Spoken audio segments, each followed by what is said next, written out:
Hello my YouTube family, कैसे हैं आप लोग। उम्मीद करती हूँ अच्छे होंगे फ्रेंड्स, और हम भी ठीक हैं। तो फ्रेंड्स, कल मैंने जो ब्लॉग बनाया था जिसमें मैं बहुत अपसेट थी और शायद रो भी रही थी, शायद नहीं सच्ची रो रही थी। और जब मैंने वो ब्लॉग अपलोड किया तो फ्रेंड्स उसके पता नहीं 1 घंटे बाद 1.5 घंटे बाद मेरा भाभी का फ़ोन आया। तो भाभी मुझसे पूछ रही हैं, कहती हैं कि दीदी क्या हुआ, आप गुस्से क्यों हो, मतलब सैड क्यों हो, अपसेट क्यों हो, ऐसे सब कुछ पूछने लगी। तो फ्रेंड्स मैंने बताया नहीं अपनी भाभी को कि क्या बात हुई है क्या नहीं। तो फ्रेंड्स जिसको फ़िक्र होता है ना वही आपको फ़ोन करके पूछेगा। मैं बात कर रही थी अपनी मम्मी की कि मम्मी मेरी, जब मैं बहुत ज़्यादा अपसेट होती हूँ या दुखी होती हूँ तो मेरी माँ मुझसे बात करने की कोशिश करती, मुझे पूछेंगी कि क्या हुआ क्या नहीं हुआ। तो फ्रेंड्स भाभी भी महासमान होती हैं, और भाभी सभी कोई भाभी ख़राब नहीं होती हैं। मेरी भाभी, मेरी वाली तो मेरी जान है, मेरा बहुत फ़िक्र करती है।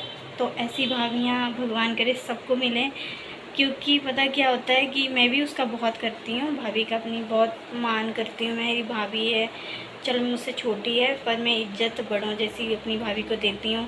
कभी लड़ाई झगड़े में मैं उसको अलग ही रखती हूँ, कभी मैं बोलती नहीं हूँ। अगर मेरा भाई उसको कभी कुछ बोलता है तो मैं फ्रेंड्स अपने भाई को समझाने की कोशिश करती हूँ कि मत बोला करो ऐसे, मत लड़ाई झगड़े किया करो, लड़ाई झगड़े बेकार होते हैं। तो फ्रेंड्स मेरी भाभी मेरा बहुत फ़िक्र करती है, और फ्रेंड्स मैं भी उसका बहुत फ़िक्र करती हूँ, ऐसी बात नहीं है। तो फ्रेंड्स भाभियाँ भाभियाँ नंदों की जान होती हैं, मैं उसकी ननद हूँ। तो फ्रेंड्स ये मैं इसलिए कह रही हूँ क्योंकि मेरी वाली भाभी जो है मेरी कुछ ज़्यादा ही फेवरेट है ना फ्रेंड्स। तो फ्रेंड्स कौन कौन अपनी भाभीयों से प्यार करते हैं कमेंट में ज़रूर बताना, और बने रहें मेरे ब्लॉग में।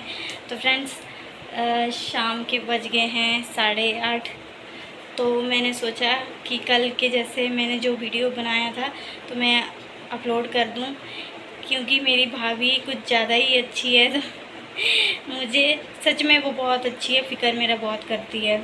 मैं बार बार यही बात दोहरा रही हूँ क्योंकि मेरी भाभी मेरी जान है, और मैं भी अपनी भाभी का बहुत फ़िक्र रखती हूँ। जब भी उससे कोई टेंशन होती है मैं उससे पूछने की कोशिश करती हूँ। मैं हमेशा उससे कहती भी हूँ कि कभी भी कोई तुझे टेंशन होती है या कुछ भी है, मुझसे फ़ोन करके मुझसे बात शेयर कर लिया अगर, मन हल्का हो जाएगा। वैसे तो ऐसा कुछ होता नहीं है, अगर होता भी है तो वो मुझे बताती है। और कल जब उसका फ़ोन आया तो मैं इतनी वो हो गई कि मतलब हाँ मेरी भाभी ने मुझे फ़ोन किया, किसी का फ़ोन नहीं आया, सच में उसने मेरा ब्लॉग देखा। तो फ्रेंड्स ऐसे मिलते हैं ऐसे और ब्लॉग के साथ, तब तक के लिए बाय बाय फ्रेंड्स।